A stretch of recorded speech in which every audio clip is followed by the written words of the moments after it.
Jokių konkrečių pažadų ar įsipareigojimų ateičiai. Spalio 21 dieną Visaginą aplankė akcinės bendrovės Via Lietuva atstovai, įstaigos, kuriai priklauso visi valstybiniai reikšmės keliai, taip pat ir tie, kurie veda į mūsų miestą. Iki 2024 m. kovo ši struktūra buvo žinoma kaip Lietuvos automobilių kelių direkcija.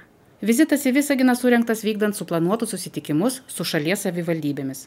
Į miestą atvyko 3 asmenų delegacija, vadovaujama bendrovės vadovo Martyno Gedavinsko. Susitikimo su savivaldybės vadovybė ir administracijos atstovais metu buvo aptarta kelių vedančių į Visaginą ir einančių per savivaldybės teritoriją būklė bei jų remonto perspektyvos. Per šios metus esame pasižadėję savivaldybėm apsilankyti savivaldybėse, susitikti su savivaldybių merais, administracijų vadovais ir realiai susipažinti su savivaldybės arba kiekvienos iš savivaldybių aktualijomis valstybinių kelių priežiūros ir plėtros klausimais. Pasak Via Lietuva vadovo, tokie vizitai padeda geriau suprasti realią kelių būklę ir vietos valdžios lūkesčius. Tačiau po susitikimo Visagine konkrečių sprendimų ir pažadų priimta nebuvo. Pagrindinis dalykas turbūt tai išgirsti ir savivaldos papildomai lūkesčius realiai. Esam sutarę dar apžiūrėti ir objektus vietoje, tai yra kokios savivaldybės aktualios. Ir taip pat manome, kad bendradarbiavimas, kalbėjimas jis yra viena iš pagrindinių temų ir pagrindinių būdų, kaip galima ieškoti bendrų sprendinių, ką galime šiuo metu padaryti ir kaip galima spręsti klausimus. Konkrečių pažadų tikrai šiandien nesame niekam pažadėję, niekam nieko pristatę, ar tiesiog sutarėme, kad spręsime bendrai klausimus. Į klausimą, kokia vieta pagal kelių remonto prioritetus tenka Visagino savivaldybei, Gedavinskas atsakė, kad situacija nėra vienareikšmė. Savivaldybės konkrečiai negalėčiau dabar išskirti turbūt, kadangi kelių yra ne vienas, o daugiau pačioje savivaldybėje, tai atitinkamai reikia žiūrėti pagal kelio kategoriją, pagal kelio būklę prioritetinės eiles ir įsivertinti, kada vis tik tai yra galimybė šios kelius tvarkyti pagal nustatytą prioritetinę eilę. Žinoma, atsižvelgiant ir į valstybinės reikšmės keliams skirtą valstybės finansavimą. Jis taip pat pažymėjo, kad Visagino savivaldybė viena iš nedaugelio Lietuvoje, kurioje nebėra žvyrkelių. Vis dėlto vienas iš kelių yra įtrauktas į žvyrkelių asfaltavimo programą ir šiuo metu užima 51 vietą eilėje. Tai rajoninės reikšmės kelias su asfalto danga, kuriam planuojamas atnaujinamas. Dar prieš 5-6 metus Visaginas šiame sąraše buvo 6. Pasiteiravome Via Lietuva vadovo, kodėl dabar nukrito iki 51 vietos.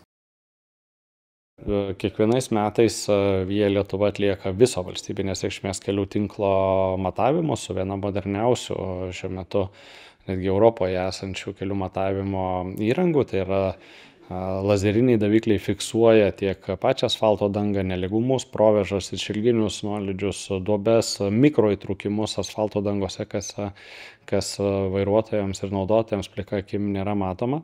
Pasak Via Lietuva vadovo, Lietuvoje yra daugiau kaip 6000 km asfaltuotų kelių, neatitinkančių šiuolaikinių kokybės standartų. Dėl šios priežasties prioritetiniai sąrašai kasmet peržiūrimi, o vietos pasikeitimai juose yra objektyvus procesas, priklausantis nuo kelio dangos techninės būklės, o ne nuo administracinių sprendimų. Pokalbio metu paliesta ir mokamų kelių tema. Nuo Liepos 1 mokamų tapo ir kelias Vilnius-Zarasai, kuris šiemet jau buvo intensyviai tvarkomas.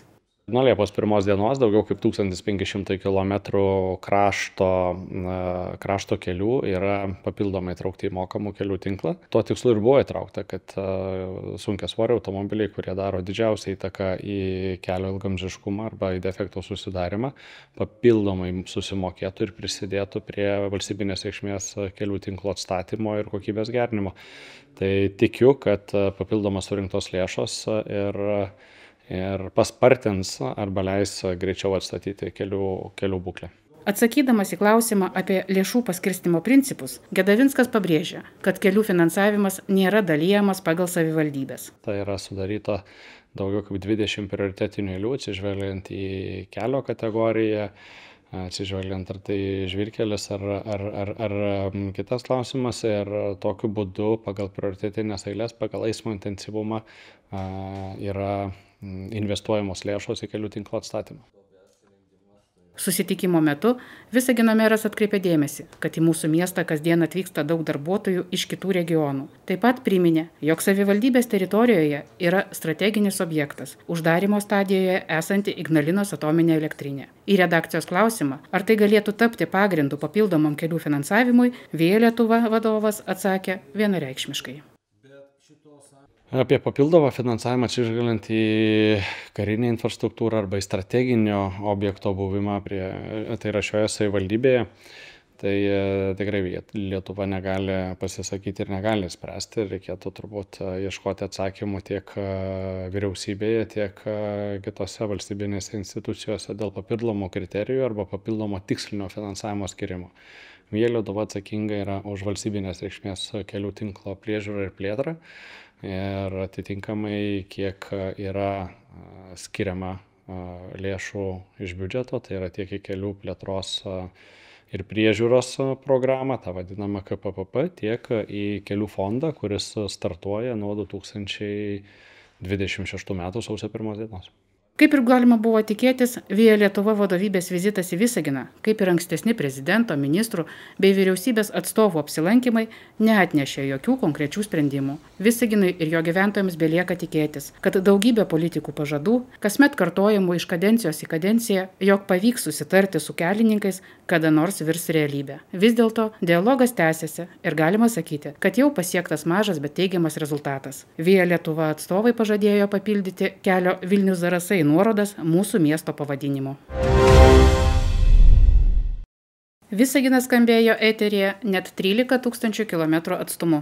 Dėka grupės visaginiečių, radijo mėgėjų, iniciatyvos apie mūsų miesto 50-metį sužinojo tūkstančiai žmonių visame pasaulyje, nuo Japonijos ir Mongolijos iki Naujosios Zelandijos. Šiandien Visagine gyvena ir aktyviai veikia 4 radijo mėgėjai – Nikolai Trunin, Michail Nosarev, Aleksandr Pustavoitov ir Jurij Pychov. Visus juos jau seniai vienyje bendra aistra – užmegzti radijo ryšį su tolimiausiais planetos kampeliais. Būtent jie nusprendė prisidėti prie miesto jubiliejaus minėjimo, paversdami savo pomėgį unikalią sveikinimo formą. Sukūrėme savo diplomą, spalvingą ir patrauklų, patvirtinome jį ir pateikėme prašymą ryšių reguliavimo tarnybai, kad būtų patvirtintas ryšio šaukinys Live 50 Town. Jie jį patvirtino ir suteikė galimybę dirbti eteryje 1 mėnesį. Dabar siunčiame diplomus ir QSL korteles. QSL kortelę taip pat sukūrėme patys. Nuotraukos gavosi labai gražios. Vaikinai rado iš sraigtasparnio darytų Visagino nuotraukų. Vienoje matyti miestas iš šiaurės vakarų pusės, kitoje iš pietryčių. Su jubiliejiniu šaukiniu Live 50 Town komanda dirba visą rugpjūčio mėnesį ir užmezgė daugiau kaip 5600 radijo ryšių, veikdama skirtingais diapazonais ir naudodama įvairius ryšio būdus. Geografija įspūdinga. Nuo Europos šalių iki Japonijos, Kinijos, Mongolijos, Jungtinių Amerikos valstijų, Kanados ir net Naujosios Zelandijos. Japonija, Mongolija, visa Rusija, Turkija, Kinija – visa tai rytų kryptis. O vakaruose Amerika, pietų šiaurės, taip pat visa Europa. Su Europa apskritai jokių problemų nėra. Atstumas maždaug iki 5000 km, kartais net mažesnis, todėl ryšiai užmezgami be sunkumų. Koks buvo tolimiausias pasiektas atstumas per šį laikotarpį? Tikriausiai ryšys su Naująja Zelandija. Apie 13 000 km. Mes nesiekėme rekordo. Tiesiog norėjome užmegzti kuo daugiau ryšių su radijo mėgėjais iš viso pasaulio. Papasakoti apie mūsų miestą ir apie tai, kaip švenčiame jubiliejų. Turime net vieną diplomą, gautą iš kito miesto, kuris taip pat rugpjūtį šventė savo 50-metį. Apsikeitėme diplomais. Dabar, kai tūkstančiai radijo mėgėjų iš 10 šalių saugo QSL korteles su užrašu Live 50 Town ir mūsų miesto vaizdais, galima tvirtai sakyti, Visagino jubiliejus nuskambėjo visame pasaulyje. Tiems, kurie nėra susiję su šiuo pomėgiu, radijo mėgėjiška veikla gali atrodyti kaip egzotika iš praeities. Tačiau visaginiečių entuziazmas tai gyvas ir patrauklus užsiėmimas, derinantis inžinerinės žinias, techninį kūrybiškumą ir bendravimą su žmonėmis iš skirtingų šalių. Radijo mėgėjystė Visagine turi gilias šaknis. Pirmieji radijo entuziastai čia atsirado dar tada, kai miestas vadinosi Sniečkus. 1980-aisiais mieste buvo apie 15 radijo mėgėjų. Vienas jų, Nikolai Trunin, šiandien sulaukęs 86 metų, vis dar domisi eteriu ir seka kolegų darbą. Projektas Live 50 Town tapo ne tik techniniu, bet ir emociniu įvykiu. Juk kiekvienas užmegztas ryšys, kiekvienas eteryje nuskambėjęs signalas nešė istoriją apie Visaginą. Miestą, kuris augo kartu su gyventojais, išgyveno epocho kaitą ir šiandien vėl skamba pasaulyje naujai. Šiuo metu kūrybinė TTS grupė ruošia vaizdo filmą apie Visagino radijo mėgėjus. Jį jau netrukus galėsite pamatyti.